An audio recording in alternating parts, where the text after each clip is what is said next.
আজও জুমার দিন দুরুদ শরীফের একটা আমল আছে। ওই দুরুদটা কি? আল্লাহুম্মা সাল্লি আলা মুহাম্মাদিন নাবিয়্যিল উম্মি ওয়া আলা আলিহি ওয়া সাল্লিম তাসলিমা।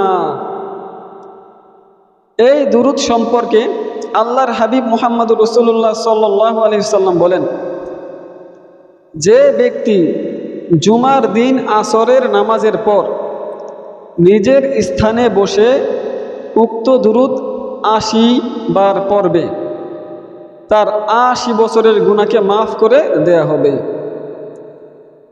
এবং তার আমলনামায় ৮০ বছরের ইবাদত বন্দেগীর সওয়াব লেখা হবে।